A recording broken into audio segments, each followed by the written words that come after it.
bonus! If you haven't seen my long video about VR Virtua Racing for the Sega Saturn, then stop. Go watch it before watching this. Otherwise, this won't really make sense. You have been warned. Since publishing my full review-umentary of the port, featuring an interview with developer Chuck Tolman, a few new things were brought to my attention. A TV interview with Tolman back in the mid-90s, an early build of the game my Shiro podcast bro Peter Malik bought, and a couple Japanese TV spots previewing the arcade original with Yu Suzuki. Let's start on the man with the lettuce. Get a load of all this 90s. That's Chuck Tolman, circa 1995, being interviewed for Twitch. No, not that Twitch. I'm talking about the TV series, produced by Unity Entertainment and based out of Denver. Hold on to your controller. This video game news and review show predates G4, broadcasting between 1995 and 97. I bet you if Bruce were alive today, he would be playing Sega Saturn's Virtua Fighter Remix. They had a heavy focus on the Sega Saturn, since they know what's cool.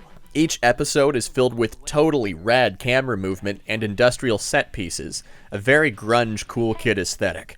We could use this type of energy in modern television. Technology, you gotta love it. Every now and then, they take a Twitch trip, where they go interview developers working on an upcoming title. In this episode, they went to Milpitas to pay Time Warner a visit. Well, come along on this Twitch trip and you'll see how the Sega Saturn version races above and beyond the arcade. In my interview with Tolman, he told me they eyeballed the port instead of using a source code. He said they videotaped a Virtua Racing arcade machine sitting in their office. Here it is. Virtua Racing is a major arcade title, and so the opportunity to work on so visible a product is of course exciting, but also it's a challenge because you have even higher than usual standards for a consumer home product. Many times a home product you get to just dictate what you want, and you can't do that so much on Virtua Racing or on an arcade title because there's already this game out there that people are used to seeing, and you have to get as close as you can to that. He doesn't talk about not being given the source code in this particular interview, but does boast their added content. While keeping the arcade mode as close to the original as they can, they put in Grand Prix mode, adding 4 new cars and 7 new tracks. And so for our Virtua Racing, we had to have the arcade mode and be as faithful as possible to how it is played in the arcade and what it's like in the arcade. And there's a very high level of quality that you have to match there. But the nice thing is that we then get to expand on that and add our own features.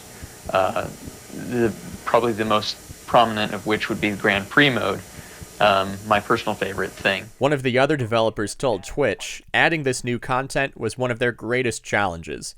You'd think not having the source code or that dastardly debugging system would be worse, but perhaps they wanted to avoid talking about all that while they still had a video game to sell. Adding the 7 tracks was probably the hardest thing to do. We had to make all of them very different from each other, very different from the arcade, make them at least as interesting as the arcade tracks. Some of the tracks concentrate more on racing, where the tracks are fairly easy to drive.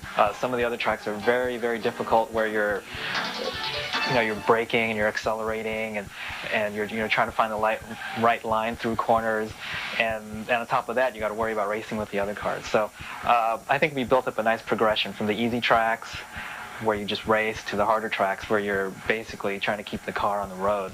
I remember Tolman saying a source code would have allowed them to spend more time creating new tracks and cars, perfecting those designs. He did bring up one caveat with me, saying if they were given the source, they would need time to learn its code. Either way, the tracks they put in are terrific, truly matching the look of Virtua Racing's world.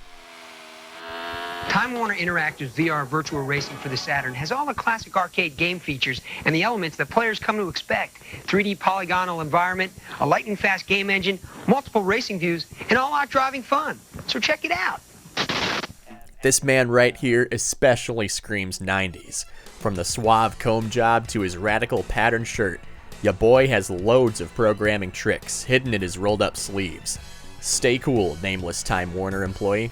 I emailed this to Chuck Tolman, bracing him for the sudden flurry of his own former surfer hair. He has absolutely no memory of ever doing this interview.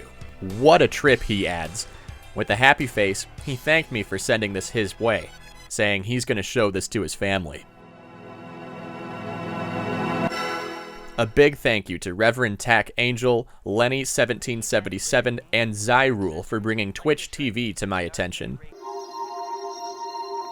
The second thing worth talking about is this early demo of Saturn's Virtua Racing, bought by my podcast cohort, Peter Malik. He quickly ripped the bin queue and sent it my way. Unfortunately, this is not the early E3 build, a shell of the final game with what appears to be a slightly different game engine. It would be great to get my hands on this. It's not clear where these E3 builds might have gone, or if they're even still around. You can see it comes in a blue slipcase, saying, "Play this disc on your Sega Saturn. Not for resale, not for rental." It's likely a review copy sent to magazine writers so they can play the game and publish articles before it hits stores. Peter has a theory that these specific types of early builds, with the swirly disc text and the blue slipcovers, were restricted to third parties.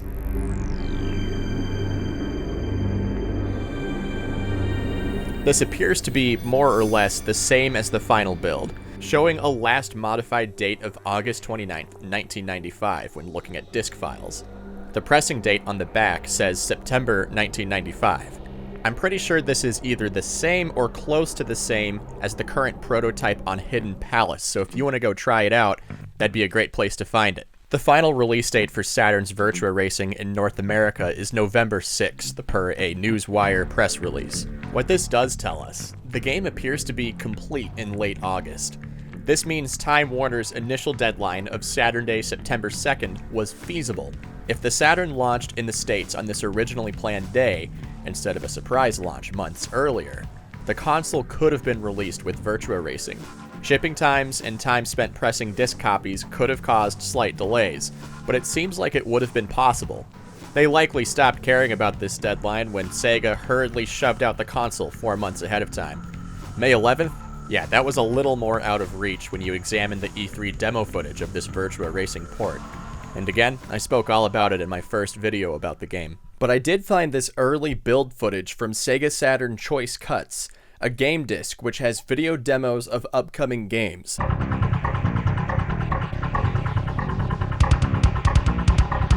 According to documents in the E3 press kit, which my man Peter also recently bought, Saturn buyers who return their registration card will get this disc and the Panzer Dragoon sampler. The disc shows video of a very early Virtua Racing build. Its description says you can race across 10 tracks in 5 vehicles, all true to the final build. But the gameplay shown here looks very, very different. Right away, we can see the car selection is not the same. All these cars appear to have slightly different models, and the UI isn't as fully developed. This F1 car doesn't look the same as the final. You'll notice this bridge on Big Forest does not render as well. The steering all looking very tight, with little to no slowing down required, even on some of those tight turns at Metropolis. Whoever's playing this is having some trouble with the Bay Bridge course. The way these cars bounce off bumps is also different, as if they go up by a set height. In the final game, cars can get some air on hilly roads, but they don't hop, they just effortlessly glide for a little while before making a soft landing. This all looks like predetermined jumps for any elevation change. This might be too hard to tell, but if you look closely at this Amazon Falls clip, the shortcut does not appear to be blocked off by a guardrail. It is blocked off in the final build. Tolman had previously told me he remembers this as a planned shortcut, later cut from the game. I'm not 100% sure if this is the same demo used at E3. The controls and gameplay engine are absolutely different from what consumers got, looking way worse early on. Glad they were able to better flesh that out between May and September. The last discovery I want to show you are these Japanese TV clips from the early 90s, showing early development of Virtua Racing for arcades.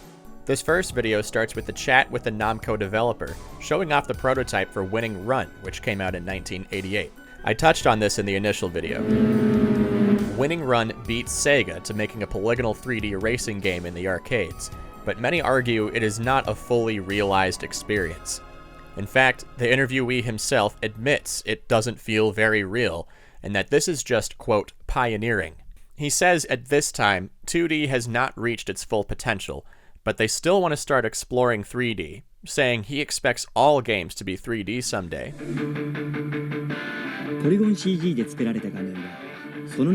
While showing off some shiny guns in Winning Run, the narrator says 3D allows for some interesting stuff right before panning to these ladies. He explains that in the space of a 3D racing game, you can go wherever you want. We transition to Yu Suzuki, wearing long locks of black hair, a jagged pattern shirt on his person, and a gutted CRT, playing the attract mode for an early build of Virtua Racing. He gives credit to Namco for already creating a 3D Formula 1 game, saying he's envious. As we went over in my initial video, Virtua Racing is being created alongside the hardware development of Sega's Model 1 arcade board. It was formerly called the CG board. 3年前に出たということはですね、それ以前に開発していたということになりますね。5、6年前からやってたってことですね。多分5、6年前からもっと前かもしれませんが、その時期にこういうハードウェアをやるんだって決めてですね、作ってそのプロジェクトが動いていたと。素晴らしいですね。遅まきながら、僕は3D の計算とか 3D のグラフィックスはもともと前からやりたいと思ってたので、3年前に他社が出た時はですね、羨ましかったですね。すごい羨ましかったですね。Over at Sega HQ, Managing Director Hisashi Suzuki says they have a competitive spirit to outdo Namco. He says they don't want to just match Winning Run, they want to outdo it and make their 3D racing game 3 times as good. He says they did run into lots of problems making this happen, which makes sense since they did spend 3 years making this hardware. That's an exceptionally long arcade development cycle at the time. Hisashi says it was good to aim high. Otherwise, they'd have made something too similar to Winning Run.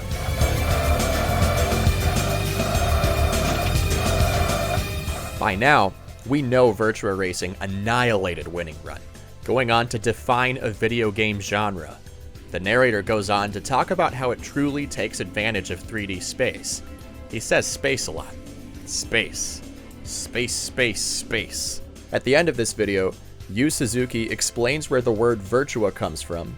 In Japanese, the word for virtual, phonetically sounding like bacharu, is only used with computers and virtual reality.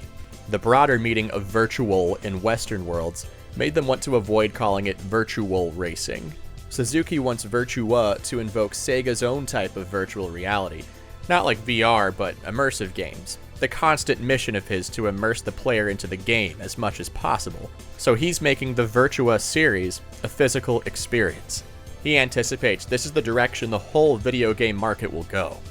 短縮系が常用されてる日本だとバーチャルでバーチャルリアリティまで行っちゃいますからいいんだけど、アメリカの場合はバーチャルレーシングだと変な意味になっちゃって、だからこの際ですね、どうせわけわかんないんだったら L を取ってですね、セガとしてですね、これからバーチャルリアリティを意味する言葉としてバーチャル、バーチャル、バーチャルレーシングとかバーチャルバトラーとかなんかいろいろバーチャルシリーズとかいう形で持っていければと思ってるんですよね。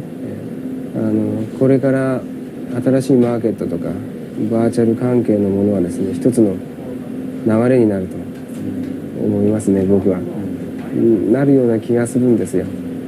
大きな体感シリーズみたいな一つの流れにセガでなっていければと思いますね。He was sort of right about that in a twofold sense.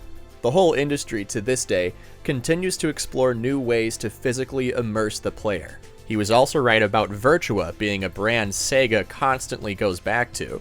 The video shows off a lot of early build gameplay on the Bay Bridge track. I did not notice any major differences in how the draw distance renders out, and no differences in the track environment. But a fun fact pointed out by Random Stuff. You can hear a unique time bonus jingle, only heard in this proto.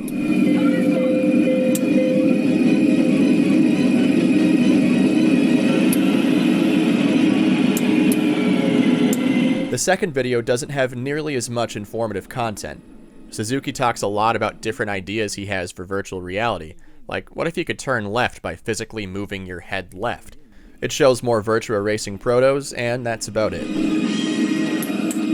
Giant thank you to SamIAm for watching these videos, telling me what they're talking about, and even providing some subtitles.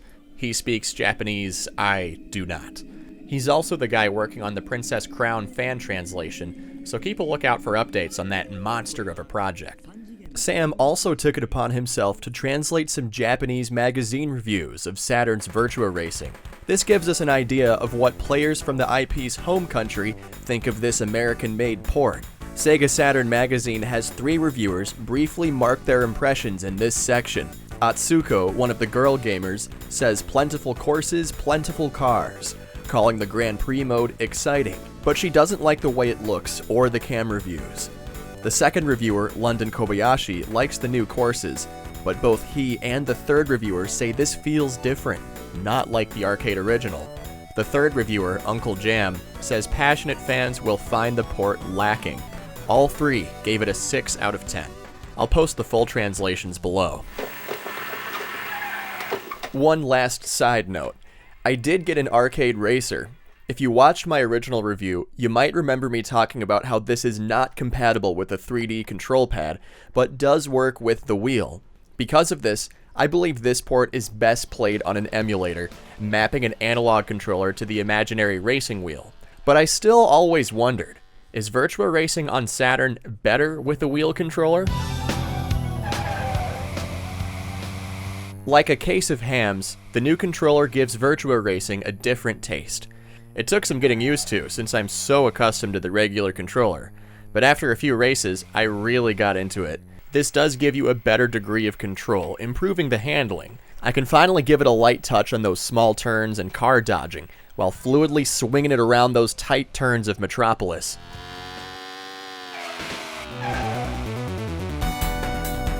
Would I recommend getting the wheel just for Virtua Racing?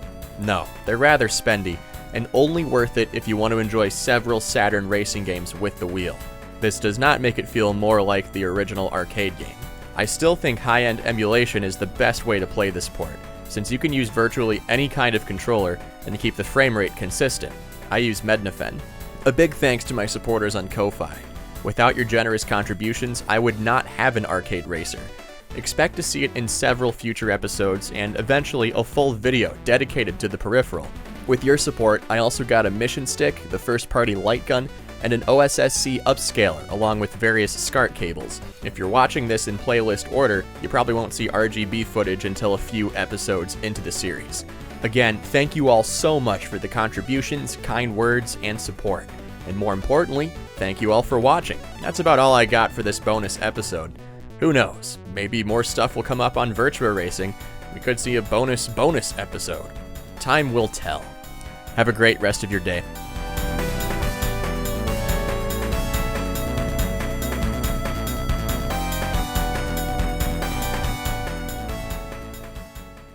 And you get several different views. Look at that. Games like Daytona USA aren't going to be the same with this little bad boy.